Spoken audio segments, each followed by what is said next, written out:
Before we officially get started, let me give you a few stats about goal setting. And I warn you in advance, these might be funny if they weren't so stinking true. So here goes. Did you know that 95% of the people who diet to lose weight gain it back, usually with a few extra pounds to spare? And did you know that 25% of the people who make New Year's resolutions ditch them after a week? And 60% ditch them after 6 months. Okay, I promise that by the end of this program, we're going to talk about ways to hopefully keep this from happening. Hi, everyone. Let me start by saying thanks for the opportunity to speak to you today on the topic of setting goals. To give you a bit of background about myself, my name is Kathy Bryant. I'm an independently published writer of novels, devotional books, and Bible studies. My most recent works include a Christmas novella released in November of 2015 entitled Pieces on Earth. It's the story of a young wife and mother who's searching for God's peace in the midst of life's pieces. And then earlier in January of 2016, I released a 31-day devotional journey called New Beginnings. I'm currently working on the 7th Miller's Creek novel, which is a group of books set in the small fictional town of Miller's Creek, Texas, where folks are friendly, the iced tea is of course sweet, and Mama Beth's front porch beckons. I didn't intentionally set out to be an independent publisher. In fact, in 2009, I had already written a first book after studying the craft of writing, and I was on a quest to find an agent and a traditional publisher. My first novel, Texas Roads, a Miller's Creek novel, had been a finalist in the RCWW Genesis contest, and the book was currently before 2 different publishers. One of those looked like a certainty as far as being published, but I experienced one of those moments where I felt like God was telling me to go a different direction. So I pulled the book from publishers and published it under my own imprint, Word Vessel Press. I say all that to say this. Goals are important for making forward progress, but as believers, our lives are not our own. So for us, goal setting is a bit different. We first have to make sure that our plans line up with His plans. So in our discussion today, let's begin with getting first things first.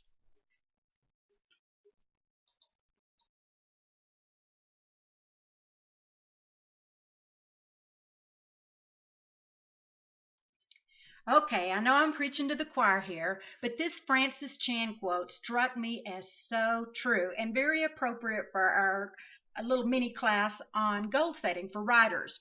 When we want to get warm, we move closer to the fire. When we want to get wet, we go where there's water. But sometimes we're lulled into thinking that getting closer to God will just happen as we live our lives. Not gonna work. In the next few slides, we'll talk about drawing closer to God as one of our goals and why it's so important. And you might want to grab your handout and something to write with because we're going to scurry through these pretty quickly. So how do we grow closer to God? That's the first spiritual writing goal I'd like for us to consider. Seek God regularly through His Word and pray.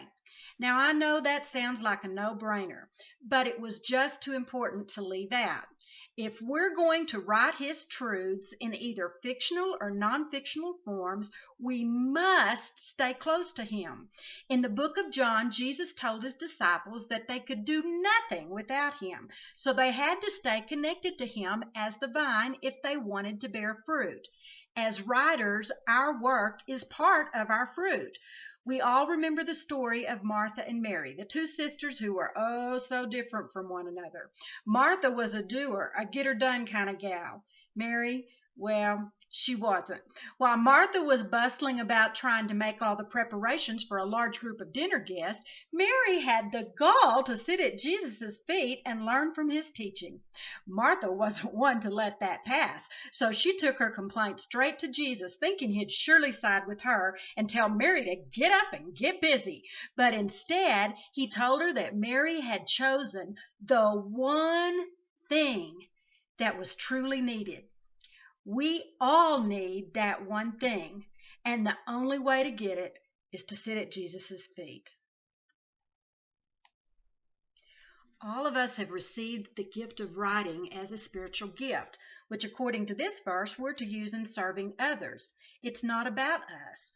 If we're going to be good stewards of what God has given us, we need to think of ourselves, as this verse says, as writing the utterances of God to convey the message He gives us to tell.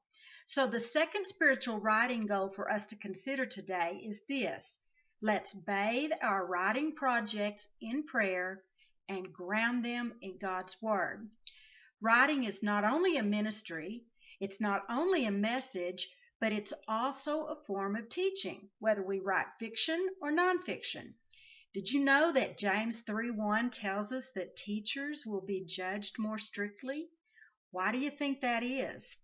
I think it's because God wants His Word to be handled accurately, just like Paul told Timothy in 2 Timothy 2:15. So again, let's bathe our writing projects in prayer and ground them in God's Word. A third spiritual goal I'd like us to consider is to do all we can to grow our faith in God. Jesus was both a storyteller and a teacher, so through our writing as storytellers and teachers, we are following in our Master's steps.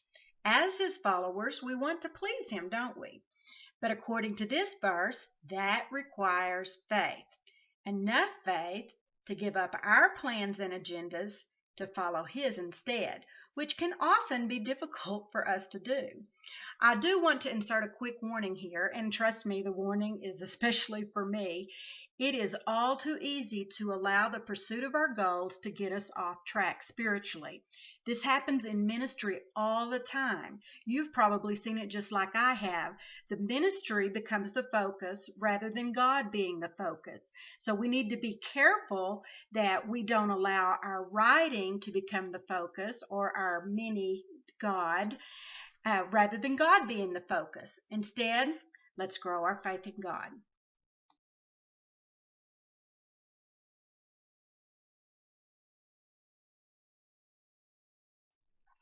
The next goal I'd like for us to consider concerning our writing as it relates to spiritual matters is to be bold and fearless in proclaiming the message God gives us to tell. In case you haven't noticed, we live in a time when it's not only politically incorrect to be a Christian, but also to be vocal about our faith. Well, as writers, we are vocal about our faith through our stories and books. We can't back down from the work God has given us to do, no matter how unpopular or how much opposition we face. We need to determine in advance to stand firm for the Lord and His message. God has given us the most wonderful treasure, and it's a treasure that is meant to be shared. Through our writing, we have the unique and glorious opportunity to impact lives for God's kingdom. Pardon my poor grammar, but if that don't light our fire, our kindling's wet. We've also been given the opportunity through our writing to expose deeds of darkness by bringing them into the light. Well, there's enough deeds of darkness out there to keep us stocked up on subject matter for a very, very long time. A quick word of personal testimony here. My last Miller's Creek novel, Crossroads. It's a story about a woman who has given up on God and a former soldier who wages war for her soul. As part of my background research, I did quite a bit of study on defending the faith. I wrote several blog posts and made some videos about how we know the Bible is true, how we know God is real, and how Jesus is exactly who He claimed to be. I met some opposition on Facebook, Twitter, and YouTube. Don't let the enemy silence your message. God gave us a voice, so let's be bold and fearless in proclaiming His truth. I don't know about you, but I have to constantly do what I call a heart check, and I'm grateful that God's Spirit also keeps me in check. For our fifth goal, one I'd like for us to consider is to constantly monitor our motivations, actions, and words, especially as it relates to marketing. If we're already published or trying to get there, I think that's an area where we really have to be careful. A few things we have to specifically watch out for in that situation is pride, deceitfulness, selfishness, seeking our own glory rather than God's, and greed, which Paul calls idolatry. I don't like it any more than you do, but people are watching us. We may be the only Jesus they see. So let's constantly monitor our motivation, actions, and words.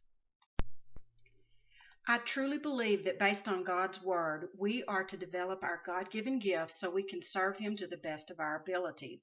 Have you ever noticed in the Bible descriptions of workers for the building of the temple that the word skilled is used? For our sixth goal, let's consider this one. Let's fan the flame of our God-given gift of writing. How do we do this? Lots of ways. When I first got started, I bought used writing books, the one that seemed to be mentioned by authors over and over again as books that were worthwhile in learning the craft of writing. I treated them like college textbooks. I read them, highlighted passages, dog-eared pages, and typed up notes on my computer. I've included a link to my favorite craft of writing books on my website in your handout for those of you who are interested. In addition to studying books, I also started reviewing Christian books through a variety of programs, and I read voraciously across many genres. The reason I did this is it helped me see in writing the very things I'd been studying. I also attended writers' conferences, both online and off. Then, of course, I also wrote on a regular basis, trying to put into practice all the things I was learning. It paid off for me. I came across this verse in Proverbs 22:29 as I was making this video. Do you see a man skillful in his work? He will stand before kings. He will not stand before obscure men. So in short, we need to do whatever it takes to become the very best writers we can be for God and His kingdom.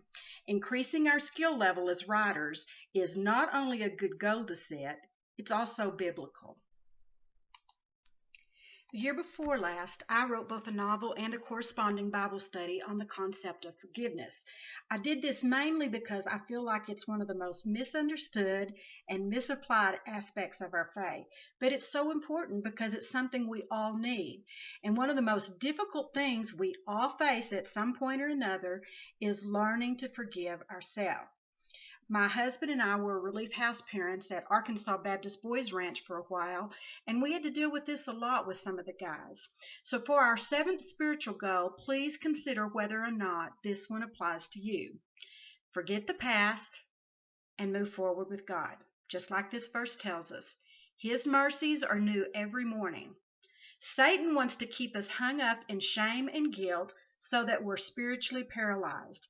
But the past is behind us. Staying locked there shouldn't be a form of penance for us because it does neither us nor God any favors. Instead, get your heart and life right with God and move forward with confidence. Another obstacle related to this is to watch out for complacency. We never ever reach a permanent parking spot this side of heaven. We live in a no parking zone. God has a purpose for each of our lives, and we will be held accountable for how we manage them. So let's all determine to leave the past behind, not park in the present, and move forward with God. At the very beginning of this video, I shared some pretty sobering statistics on goals and goal setting. And I promised that I would share something today that would help us not be one of those statistics. In this passage, in 2 Thessalonians 1:11 and 12, Paul prays that God will, by His power, fulfill every good purpose and act prompted by faith.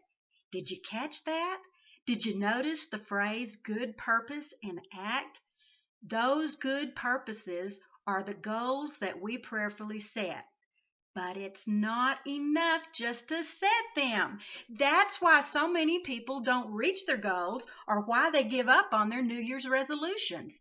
They don't follow through with specific action steps that are needed to make headway toward the goal. So in the next section of this video, we'll talk about this in more detail. But first, let's turn our attention back to the verse where we learn that God is the one who fulfills and grants our goals and gives us the energy to carry them out in faith. His power is the key, so we can't take credit for reaching our goals. That's why in verse 12 it talks about Jesus getting the glory through us. And that leads to the last spiritual goal for us to consider today. In all you do, give God the glory. I believe that's to be the motivation behind everything we do.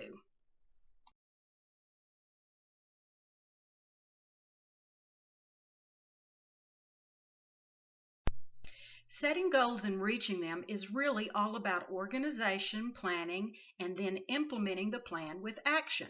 It's just a matter of systemizing what we want to achieve. So, for our purposes today, I'm going to speed through a few of the personal steps I've taken in my own planning, mainly because we don't have enough time to cover everything, plus the actual information on goal setting. Then, after that, we'll get into more specifics. Every one of us have very specific life roles in different seasons of our lives. These are the hats that we wear on a daily basis. For example, my current life roles include disciple intercessor, helpmate, family member friend, which is mother, nana, daughter, sister, aunt, friend, etc., keeper of the home, writer, teacher, and musician. Some of these overlap a bit, but each of these roles carry with them very specific responsibilities. When I had small children at home, being a mom was in a category all by itself. Why? Because my responsibility level was greater then than it is now. I would highly suggest that if you decide to start with this step in your own life plan, that you choose no more than 7 life roles, even if it means combining some as I've done. The reason for this is that any more than 7 and you begin to lose clarity. Choose the 7 roles that are most important and specific to you. And if you exclude the roles that aren't about relationships, you'll be left with those roles that fit your particular gifts and abilities. In my case, that is housekeeping, writing, teaching, and musician. These are the areas for me in which I volunteer and base my job opportunity. Mission statements are very, very basic documents that can take many different forms. Some people choose to write just a paragraph or two. I personally used my life roles to create my mission statement, and I worded it as a prayer. Your mission statement is a great document to print out and place where you see it every day because it gives a big picture look at what your life is all about.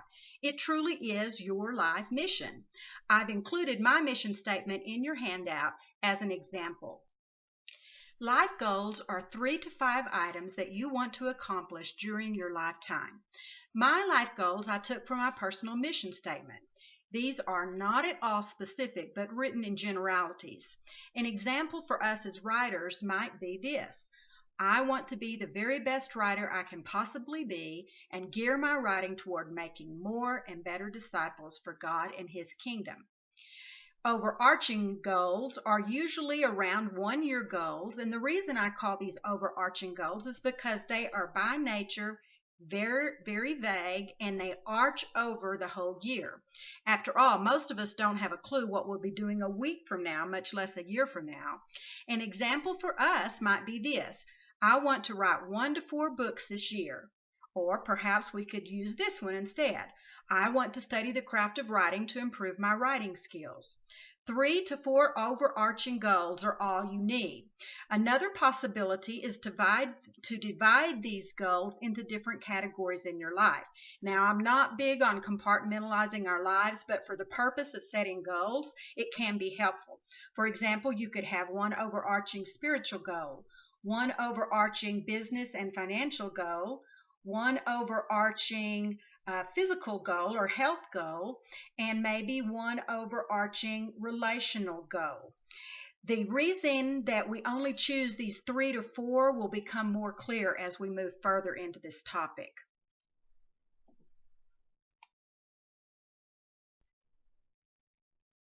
So far, we've moved from big and general life roles to mission statements to life goals, remember only 3 to 5, to overarching goals. Now we'll move to the real meat and potatoes of goal setting, beginning with quarterly goals. Before I figured out this system, I could not find a way to effectively move from my mission statement and life goals to my day in and day out goals. What I'm about to share with you makes it so much simpler. Don't get me wrong, it still takes work, but because this system makes so much sense, it takes out all the guesswork. Quarterly goals can be specific action steps to reaching your overarching goals, but they can also be very specific goals you set for what you want to accomplish in the next 90 days. Research on goal setting has proved that the most effective way to set goals is to start with these 90-day goals. Why? Because that timeline gives us a smaller horizon to work with than annual goals, and it also is about the limit to our human motivation. Most of us can keep ourselves motivated for 3 months, but a year, very rarely. An example of breaking down an overarching goal would be to take the goal we had about writing 1 to 4 books this year and breaking it down to this for the first quarter. I will research, plot, write, and edit an 80,000 word novel by March 31st, 2016. See how it's getting more specific? You would use that same overarching goal to create quarterly goals for the other 3 quarters of the year as well.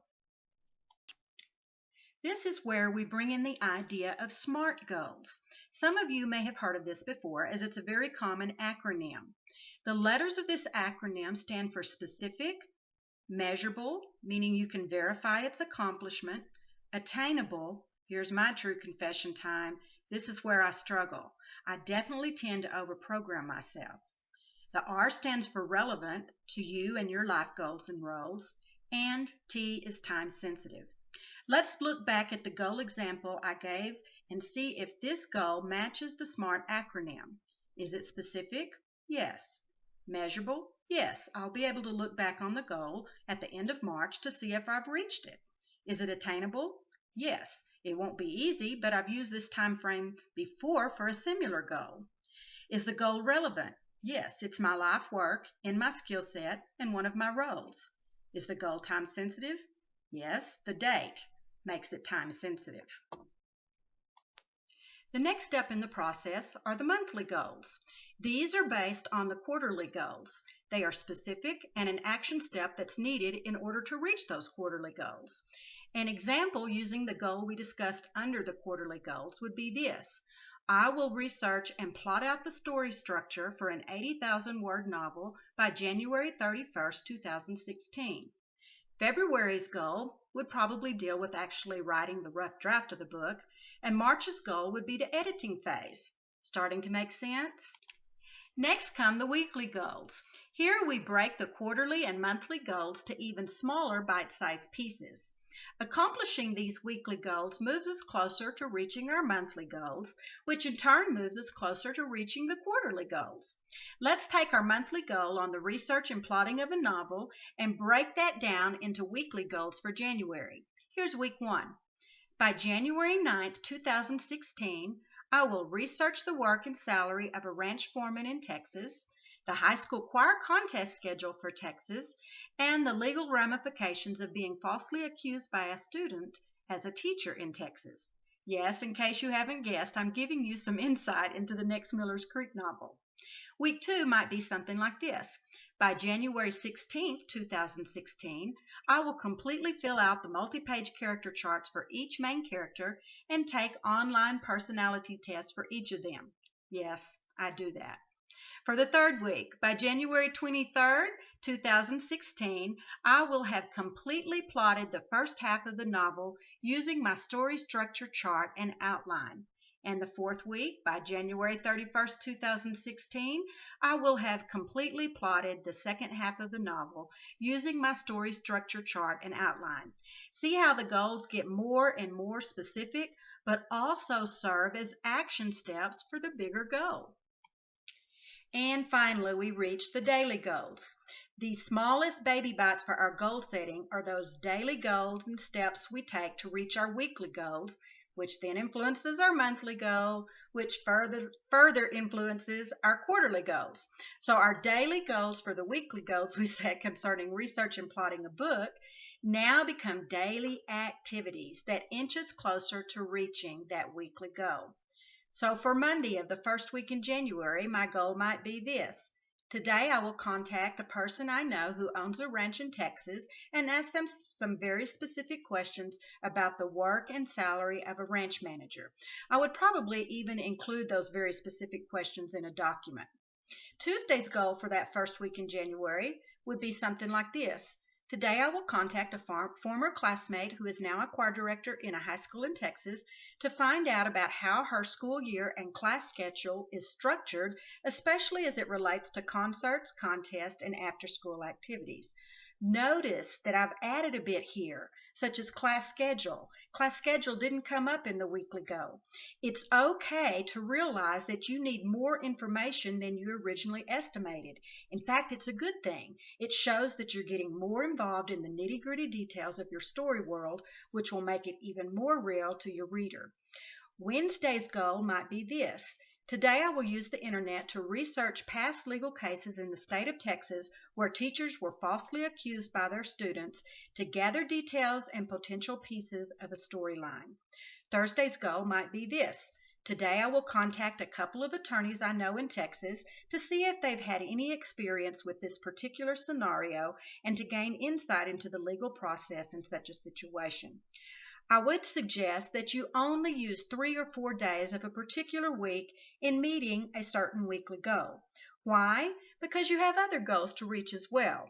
For example, in the same week that I'm doing research for a novel, I might also be planning to paint the bathroom, do some spring cleaning, lose at least 1 more pound, and make a video for a writer's group. Yes, you were in my plan for January. Don't you feel special? By now you should see why you only have a few overarching goals. Since we break these goals down into smaller and smaller steps, if you have too many overarching goals, by the time you get to the daily goals, you'll have gazillions. I highly encourage us to whittle those overarching goals down to as few as possible to keep from overloading yourself with daily goals. You can always adapt your plan to suit your needs later if the case arises. And you may only want to concentrate on one segment of your life rather than everything. For example, just your writing. Whatever works best for you is definitely the system you should incorporate. Based on this quote by Van Gogh, he must have known something about this goal-setting plan we're talking about today. Now I'd like us to move to a few goal-setting tips, and many of these are common characteristics of high achievers and successful entrepreneurs, so you may want to take notes. The first tip is to write down your goals.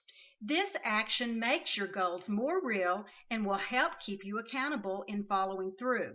Some researchers believe that the writing down of your goals increases your chances of completing that goal by as much as 42%. That's a big enough number that it certainly won't hurt us to write those goals down. In setting goals, we should be bold but realistic.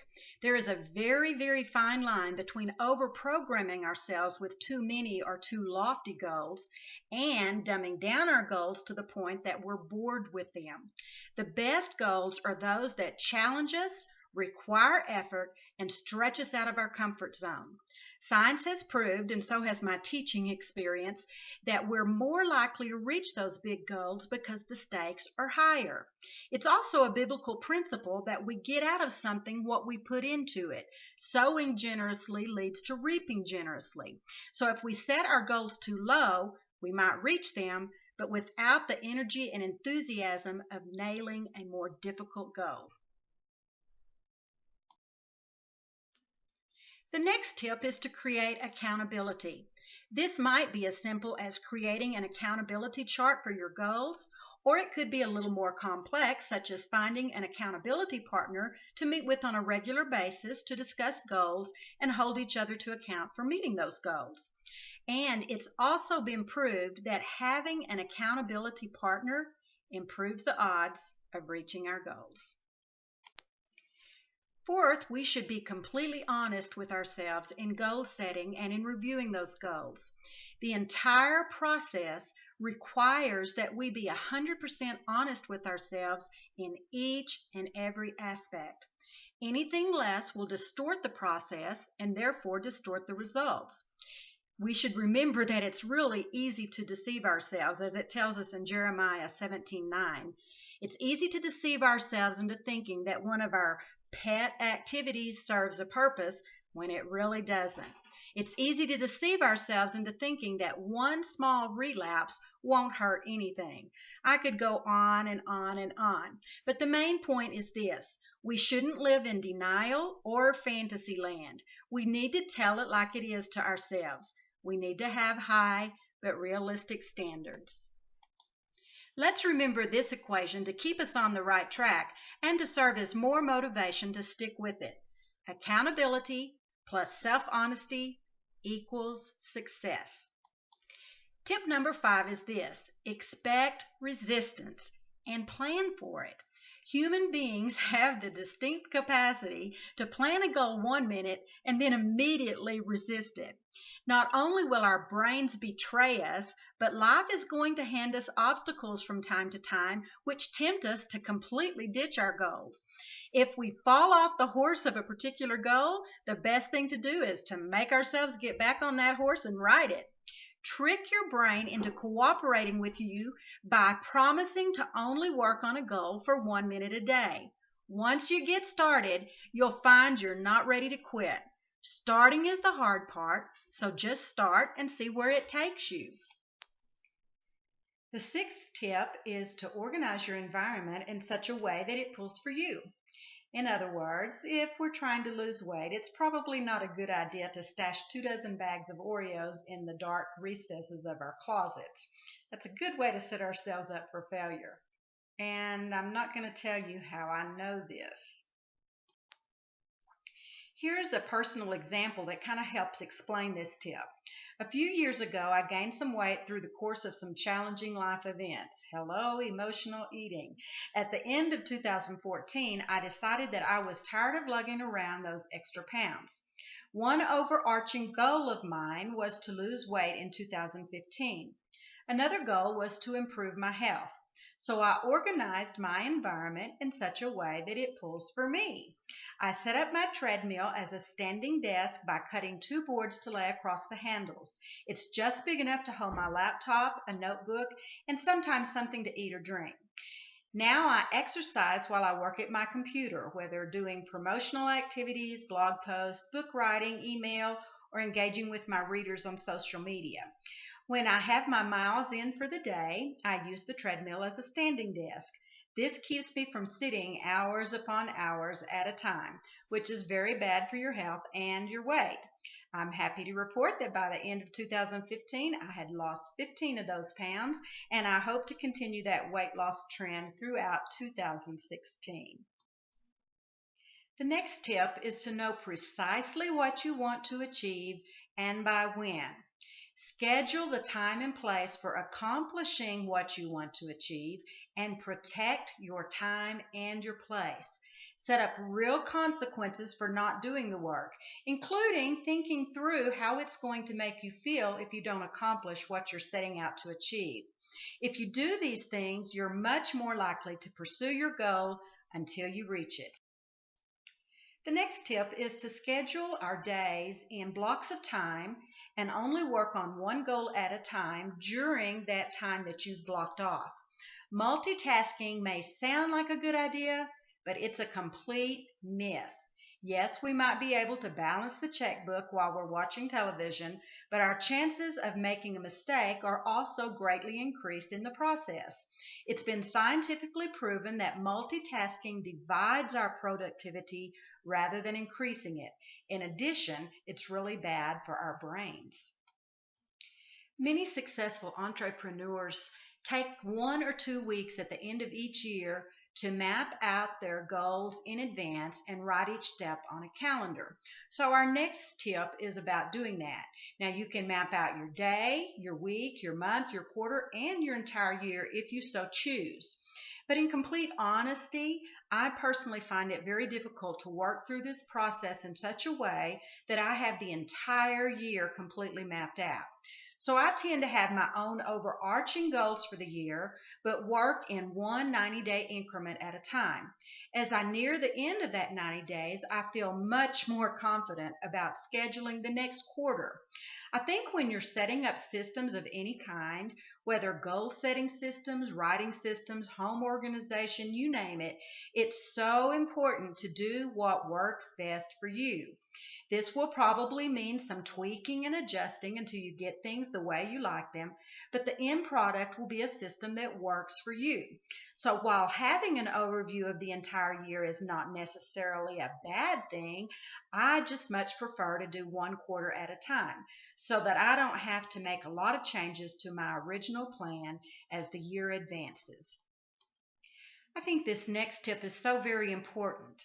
If we set goals but never take the time to reflect on them, then we're really not following through and seeing what is working and what's not. Some questions that we might want to ask ourselves during this time are: what worked? What didn't? What changes need to be made? Is there a goal that has lost its appeal for me? What needs to stay? What needs to go?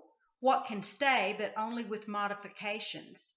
After we've spent time reflecting, whether on the past day, week, month, quarter, or year, it's important, I think, that we give ourselves permission to plan and dream for the next leg of the journey. This is not something we want to rush through, and we certainly don't want to be afraid to make changes. Any kind of plan is a fluid document or a fluid process, so we don't want to set it in cement. During this time, envision what you want to achieve on that next leg of the journey and in what time frame. Project yourself into that goal and get excited about it. Remember, getting excited is what makes us stick with it. We also need to take time to reflect because it teaches us what to do better next time, and it also boosts our performance. We will need to schedule this time. I say this from experience because if we don't, it will get pushed to the outskirts or the fringes of or the crumbs of our time and may be left out altogether. John Maxwell, who is well known for his books on leadership, says this: evaluated reflection turns experience into insight. And I don't know about you, but I want that insight into what I'm doing so I won't waste my time. At least once a week, step back from that close-up view of your work to a more broad perspective. See what's working and what's not. See what things you've done well and what could stand improving. Then make those changes that are necessary and move forward. The next tip is, ooh, shiny. Can anyone relate?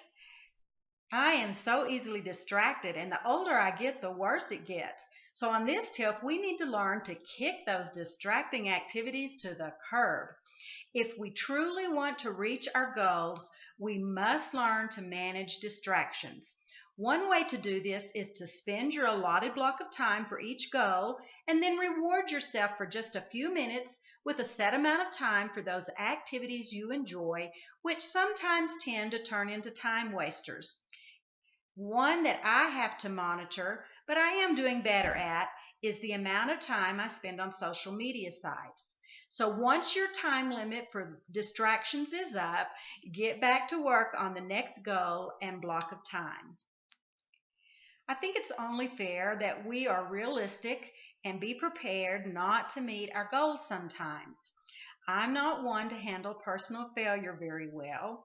I want to reach my goals, and preferably yesterday, if you know what I mean. But life is in constant flux and often doesn't turn out anywhere close to what we expected. So when you get to the reflection and reviewing part of your day, week, month, quarter, or year, and you find a goal or two that didn't get completed, don't beat yourself up. Look at it this way instead. At least you've taken positive steps in the right direction.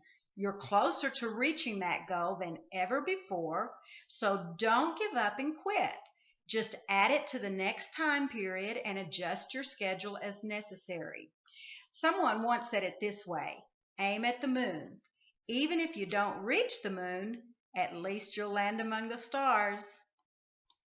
One of the things that I really have to watch out for during the goal setting process, and other things as well, is the paralysis of analysis. Sometimes I think through things so much and overanalyze things so much that I experience is what can only be described as some kind of a freeze where I'm incapable of making a decision. So, if, like me, during this process of setting goals, you find yourself going a bit cross eyed and frozen, the best thing to do that I've found is to get up and take a walk or do something different for a while. I promise this helps. When you come back, your brain will be refreshed and ready to tackle the process again. In 2008, my husband and I, along with some others from our church, were so blessed to be a part of a music mission trip to Southeast Asia. One thing I will never forget about that trip is when the missionary, right after we arrived, laid out a map of the city we were in and then laid out his strategy to win the city for the Lord. That unforgettable moment stuck with me. We should implement that same strategic attitude when planning our goals. We can create a map, flowchart, timeline, whatever you want to call it, of what we want to achieve, when we want to achieve it by, and the sequence of steps needed to accomplish those goals. If we'll write this down and put it somewhere where we see it daily or at least regularly, we'll find that it helps us. A well-planned and implemented strategy keeps us from having to rely on willpower to accomplish our goals. It will also create a forward momentum that keeps things rolling during those times when we don't feel like doing the work anymore and our emotional energy is low. Another part of the strategy process that helps is to list the resources and skills we need to accomplish the goals. It's also helpful to recognize in advance, as much as we can, the obstacles that we'll most likely face in accomplishing those goals, and to strategize in advance the way to overcome them. Did you know that the motivation for each of our goals is just as important as the goals themselves? For every goal we write, we should ask ourselves, why is this important? That reason that your brain comes up with is a motivation for carrying out the goal. And it's important to list as many of those motivations as we can think of. The stronger our motivations, the better chance we have of reaching our goals. So take the time to answer these kinds of questions. What is the result of me not reaching this goal? How will I feel if I don't reach it? If I meet the goal, how will my life change? How will reaching this goal impact my life? These sorts of questions and answers can be wonderful motivation for following through. Never underestimate the power of motivation and the avoidance of pain, disappointment to help us reach our goals. Belief is oh so important. Our belief at the beginning of any undertaking determines the final outcome. No wonder Jesus told us that nothing is impossible to those who believe. Even the smallest amount of doubt can keep us from God's best for our lives. Once we've prayed and determined that our goal is one the Lord approves, then we can move forward in full confidence and excited expectation. With Him behind us and before us and within us, we cannot lose or fail. Satan will continue to whisper his lies, have no doubt about that. He will attempt to bring doubt and darkness and confusion into our lives. But we should determine ahead of time to ignore him. Remember this promise from God's Word. Resist Satan and he will flee. I always tend to overschedule myself. One of these years I'm going to not do that, but right now I still tend to do it. And when I do it, I wonder why I'm frantically trying to juggle so many tasks and pulling all-nighters to stay caught up. Honestly, if you start falling behind in your goals, here are a few places to start. Did you underestimate the amount of time it would take to accomplish a certain goal? That's usually my problem. If so, then rework your plan to make it more manageable. Or maybe you failed to anticipate some of the curveballs life would throw your way. If that's the case, then go through your plan, prioritize your goals a bit. Leave out those that are less important in favor of the ones that tickle your fancy and light your fire. Another question you might ask, are you managing your time well, or have you allowed distractions to zap the time you would have spent on reaching your goals? If this is the case, it calls for stricter measures. After all, what's more important, reaching your goals or playing Candy Crush? And you thought I wasn't looking. Prioritizing our daily goals is a very, very helpful tool. It helps us work on the most important goals first. If you followed this process and kind of tweaked it to fit your needs, and you've divided your day into slots of time for each goal, then you would be wise to start off your day with the goal that matters most to you. I call this task triage. That way, if unexpected events occur, you still have time to do what is most important to you. There is often a lot of difference between tasks that seem urgent and tasks that are truly important. Urgent tasks are those things that arise, usually unexpectedly out of the blue, which must usually be dealt with immediately. But they often come at the expense of the things that are truly important, like our goals. So handle the truly urgent as quickly as possible and then get back to doing what's most important. I can't emphasize this next tip enough, but our goals are never as important as people. If we're working on a goal and our next door neighbor calls crying through the phone, for heaven's sake, let's drop our goals and head to their house. These are what I call divine appointments. God uses them many times in my life to test my resolve to be his hands and feet and arms of love to others. So let's remember, whatever we're doing, it's never as important as meeting the needs of people. And speaking of meeting the needs of people, don't forget to schedule time for yourself. I'm preaching to myself here as well. Who will take care of all the items on our to-do list if we fall ill because we're not taking care of ourselves? Be sure you schedule time for yourself in these areas: regular exercise, breaks, diets, fun activities, hobbies. Not taking care of ourselves can severely and negatively impact our productivity as well as other areas in our lives. There are lots of tools out there that can help us manage our lives and reach our goals. Sometimes it's just kind of difficult to find them all. Anyway, I've included a resource list in your handout of some of my favorite tools. Hopefully they'll also be of use to you. One of my goals for 2016 is to create an online course on the very things we're talking about today, which has always been an interest of mine, but I'm also hoping to go more in depth. In that course, I'll be sharing more of my systems for setting and reaching goals. If you're interested in this course, you might want to subscribe to either my blog or newsletter, since this is where I'll be announcing when I release the course. You can find both of these, the newsletter and my blog, on my website at www.katbryant.com. Another goal of mine is to put all this information and more in book format, but honestly, that one's a bit further down my priority list. So if you're interested in the course, just visit my website. I've included the URL to my website in your handout. Being passionate about our goals only makes sense if you really think about it. After all, if we're not excited about our goals, then we're not really fully invested in them. In addition, it's going to be like pulling teeth to accomplish those goals if we accomplish them at all. And we'll hate every second in trying to reach that goal, which is not a great way to live our lives. So pursuing our goals should be fun and intriguing, not tiresome work. If it is tiresome, we either need a break or a new passion. Another key tip in goal setting is flexibility. Blessed are the flexible, for they shall never be bent out of shape.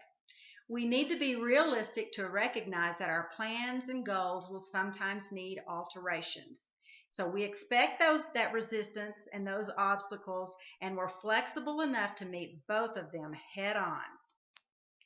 Effective goal setting is risky business because any goal that's worth having will contain some element of risk.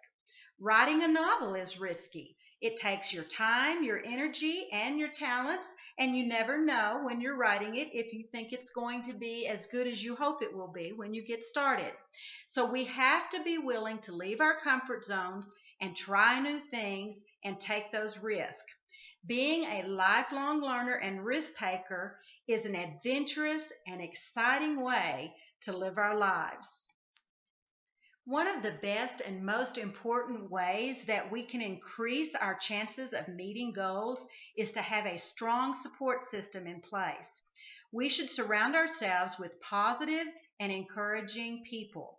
While most writers are introverted by nature, not one of us are truly an island. We need the input of others in our lives, and others need us in return.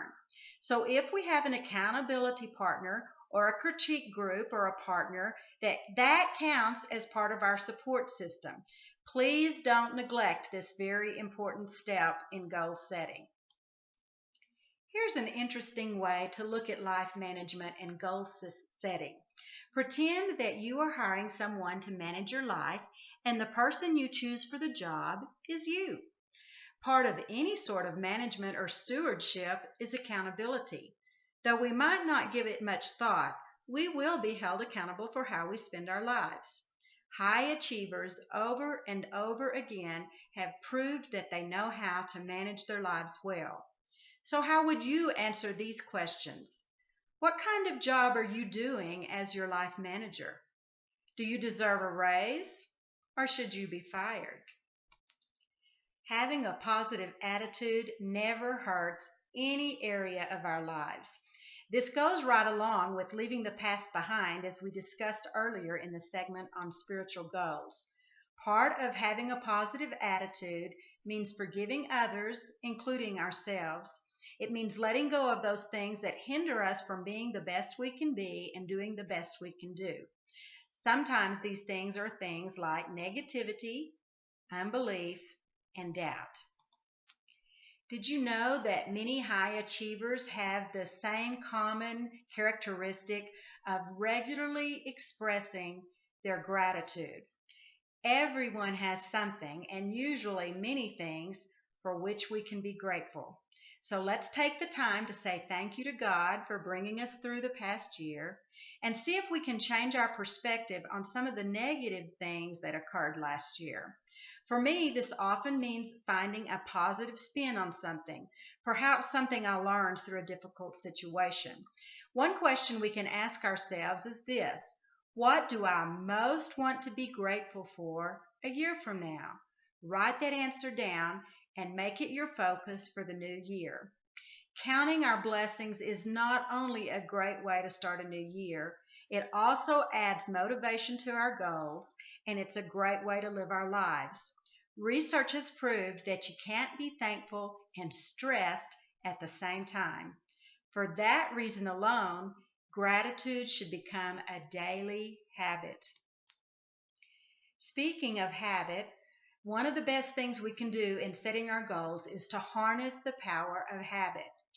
Any way we can habitualize, I'm not sure that's a word or if I just made it up, but any way that we can habitualize our regular goals, we should do so.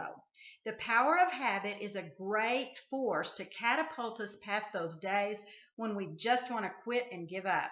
I'll be covering the topic of habit in much greater depth in the online course I'm planning. One of the very best things we can do during the goal setting process is to eliminate anything that is extra and unnecessary. If it didn't work last year, why keep beating that dead horse? If you want something different, you have to do something different. So getting rid of unnecessary stuff frees us up, gives us extra time and energy to focus on those things that are new and exciting.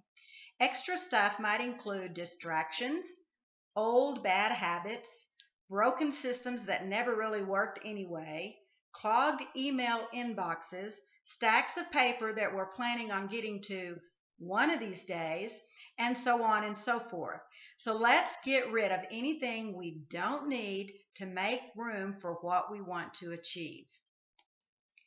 Another thing that is so very important in our goal setting and trying to reach those goals is to create some sort of system that allows us to recharge our batteries. And actually, it helps to find several of those things. I'm the world's worst about pushing myself to the point of exhaustion, but we must have time to recharge our batteries and get those creative juices flowing again.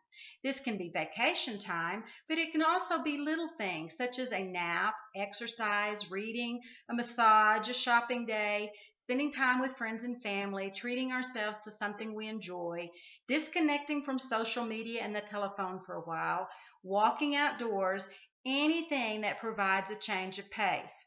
When I get mentally exhausted and zapped through writing, I switch to a physical task such as exercise or a home renovation project. That helps me get back in track for some reason. Most creatives are by nature introverts, as we've mentioned before, and we need our alone time. Make sure that you're getting that. For these last few minutes, I just want to take this time to thank you for allowing me the opportunity to be with you today, if only through the wonders of modern technology. I've very much enjoyed working on this video for you, and I hope you found one or several nuggets of information that are personally helpful to you. I wish you all a blessed and happy new year, and I hope that all your goals and dreams reach completion. As we sign off for the day, please take this thought with you. A new day starts tomorrow, like a chapter in a book begging to be written. Write that new day and that new chapter by setting and completing your goals. Bye bye, everyone.